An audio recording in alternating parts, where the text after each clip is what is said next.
ملګرو د موبایل نوټیفیکیشن بار درته یو د راز سیټینګ درښایم. دلته دا ټولې شارټ کټې دي، دا به تاسو ایډیټ کوئ څنګه، یعنې که تاسو پکې نور څه ایډ کوئ دلته، نو دغه لپاره پر دې 3 ډاټ کلیک کوئ، په دې ایډیټ شارټ کټ سویچ باندې به کلیک کوئ. دلته چې موږ سره کومې شارټ کټ ایډ دي نو تاسو کتلی شئ دا دي. که تاسو د دې نه څه شارټ کټې لرې کول غواړئ نو د دې ځای نه تاسو دغه شانتې لرې کولی شئ، او که نور پکې ایډ کول غواړئ نو دلته به تاسو نور شو کېږي. تاسو چې څه ایډ کول غواړئ تاسو د دې ځای نه ایډ کولی شئ.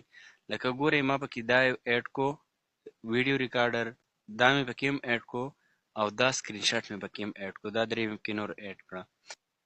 نو دغه شان د دې ځای نه تاسو د خپل موبایل نوټیفیکیشن بار کوم شارټ کټ چې دي هغه ایډیټ کولی شئ په اسانۍ سره. که ویډیو مو خوښه شوه ملګرو سره شیر کړئ. همدغه شان د مزید ویډیو لپاره اکاونټ اوس نه فالو کړئ. ډېره زیاته مننه.